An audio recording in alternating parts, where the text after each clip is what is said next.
sera développé du côté Italie à partir de septembre. Donc là, je vais vous montrer la version française. Il va y avoir quelques changements par rapport à la version italienne, puisque nous avons collaboré entre l'Université d'Aoste et notre université sur le développement du questionnaire élève, mais nous n'avons pas retenu tout à fait les mêmes dimensions. Donc, je vais vous montrer là le questionnaire français, entre guillemets, mais pour les personnes d'Italie, il variera légèrement par rapport au questionnaire que je vais vous présenter. Voilà, alors est-ce que tout le monde a pu voir le lien dans le chat, hein, ça vous permet de vous rendre sur la plateforme.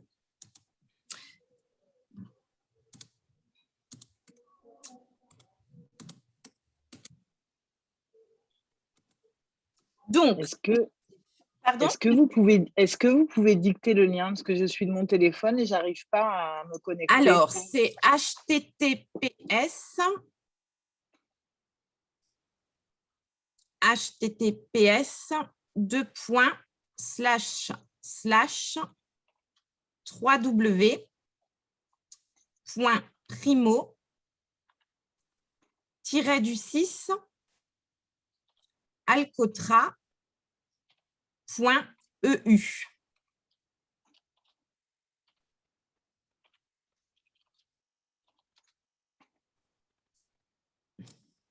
Parfait, merci. Voilà, donc l'objectif de cette plateforme, c'est de pouvoir faire passer les questionnaires de repérage du risque de décrochage aux élèves, à la fois donc le drop-in et drop-out, hein, parce que, comme vous le savez, des élèves qui sont absents, par exemple, l'absentéisme est un signe de décrochage, mais qui vient tardivement, et on a des élèves qui décrochent de l'intérieur et qu'il est plus difficile souvent de repérer. Donc, c'est aussi le but de ce questionnaire et de cette plateforme. Donc, le questionnaire et la plateforme s'adressent à des collégiens et des lycéens. Alors, collégiens de 4e. On peut faire passer le questionnaire au niveau individuel si vous avez, voilà, vous pensez à un, deux, quelques élèves, mais on peut aussi le faire passer à un ensemble de classes et je vous montrerai aussi la manière d'intégrer des classes directement dans la plateforme. Donc, on peut le faire passer aussi à plusieurs classes au sein de l'établissement, ce qui peut aussi donner lieu à justement un peu un focus, un état des lieux du climat au niveau de l'établissement, au niveau des classes, je reviendrai dessus. Ce questionnaire peut passer aussi en présentiel ou à distance, puisque vous avez la possibilité, si vous avez les adresses mail des élèves ou des familles, d'envoyer un lien pour que les élèves puissent le passer à distance. Alors, sachant que ce n'est pas la modalité la plus évidente, puisque souvent, quand c'est passé à distance, bon, les élèves ne le font pas toujours, donc privilégier le présentiel, mais c'est une possibilité de le faire passer à distance. Et donc, l'intérêt, c'est que le questionnaire est en version donc informatisée, la passation se fait en ligne, la cotation est automatique en ligne et on peut éditer les rapports directement en ligne. Donc, ça évite un travail fastidieux par la suite de cotation, d'analyse, etc. Donc, les objectifs de cette plateforme, hein, c'est donc de permettre cette passation des questionnaires pour comprendre les facteurs de risque de décrochage, avoir un état des lieux du climat scolaire dans l'établissement, et donc d'avoir un retour à la fois au niveau individuel pour certains élèves, mais aussi au niveau de la classe, par exemple, de pouvoir comparer plusieurs classes aussi au sein de l'établissement, ce qui permet d'avoir une autre analyse. Et puis, de disposer de ressources pour agir collectivement. Sur la plateforme vont être mises à disposition un certain nombre de ressources au fur et à mesure. L'instant, comme elle vient juste d'être mise en ligne, ça va demander un peu de temps, mais au fur et à mesure, des ressources seront aussi à disposition. Donc, je vais vous présenter le questionnaire de repérage dans un premier temps.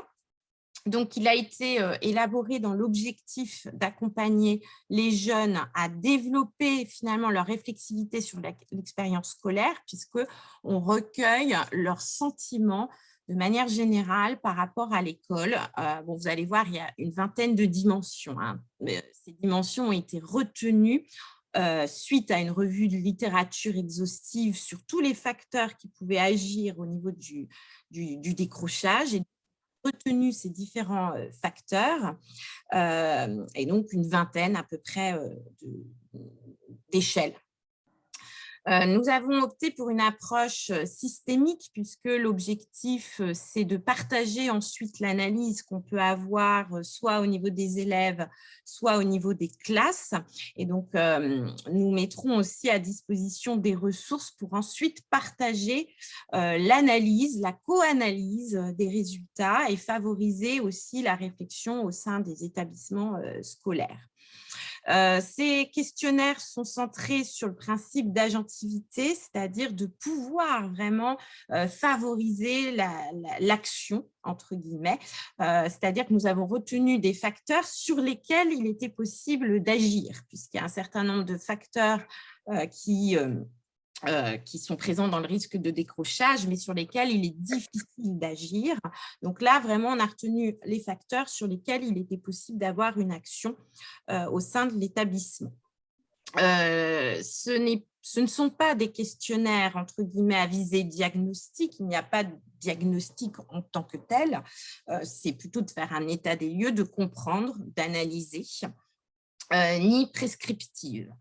Y compris les ressources qui vont être proposées par la suite.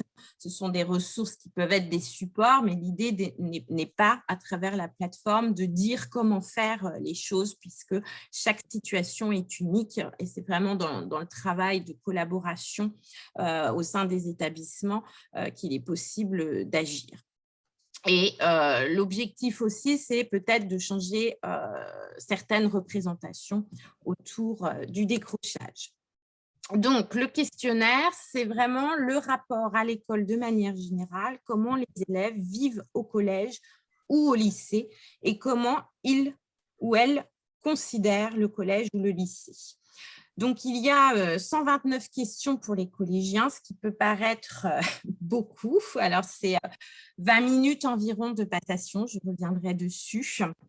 Ce qui peut être un peu long, effectivement, pour certains élèves, mais ça nous paraissait nécessaire pour pouvoir vraiment comprendre le processus du côté des élèves. Un questionnaire plus court aurait été possible juste pour repérer en 3 items le risque de décrochage, mais l'idée, c'est vraiment de pouvoir comprendre ce qui se passe pour l'élève. Donc, c'est pour ça qu'il est peut-être un peu long, 20 minutes, 132 questions pour les lycéens. Donc ça, c'est la version finalisée. Pour aboutir à cette version, on est passé par d'autres phases, une phase d'expérimentation où on avait à peu près le double d'items. Alors, je vois dans le chat qu'une personne pose la question du diaporama. Il sera à disposition, je pourrais le remettre, même si c'est enregistré, hein, mais vous pourrez effectivement l'avoir. Alors, autre point que je précise de suite ici, c'est que la plateforme, elle a été conçue aussi pour être la plus largement ouverte dans le sens où la police utilisée, c'est Open10 pour faciliter la lecture qui serait en difficulté de lecture, justement. Hein, on sait que c'est une police qui est très utile pour les élèves en difficulté de lecture, dyslexiques. Donc, tout est rédigé avec cette police-là. Et nous réfléchissons à d'autres modalités aussi pour faciliter justement la passation. Donc, je vous disais au niveau du questionnaire, on a 21 dimensions pour les collégiens, 22 dimensions pour les lycéens. Ces dimensions qui sont structurées en 7 grands domaines. Donc, le premier domaine, ce sont les facteurs contextuels, à savoir le climat scolaire. Je reviendrai dessus un peu plus précisément quand on analysera une situation. Donc, le climat scolaire. Et dans ce climat scolaire, on va retrouver différents facteurs, notamment, par exemple, la sécurité. Est-ce que les élèves se sentent en sécurité dans l'établissement? C'est vraiment du subjectif, hein.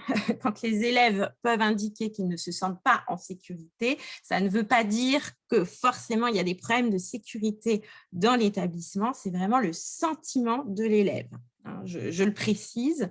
On va retrouver dans ces facteurs contextuels les relations avec les enseignants. Donc, de la même façon, c'est vraiment le sentiment des élèves. Est-ce qu'ils ont le sentiment d'être soutenus par les enseignants, d'être écoutés, d'être autonomes aussi? Ensuite, on a le groupe. Donc, est-ce que l'élève a le sentiment d'avoir sa place dans le groupe classe, mais aussi dans les plus petits groupes, où est-ce qu'il se sent plutôt mis à l'écart, isolé. On sait que c'est un facteur fort, ça, de risque de décrochage. Ensuite, on a le contexte. Hein, je vous dis, hein, on reviendra dessus précisément, mais je vous les présente de manière globale. Le contexte, c'est tous les éléments en dehors, je dirais, là, de l'école. Par exemple, le temps de trajet pour venir au collège ou au lycée, parce qu'on sait que ça peut être un facteur aussi du risque.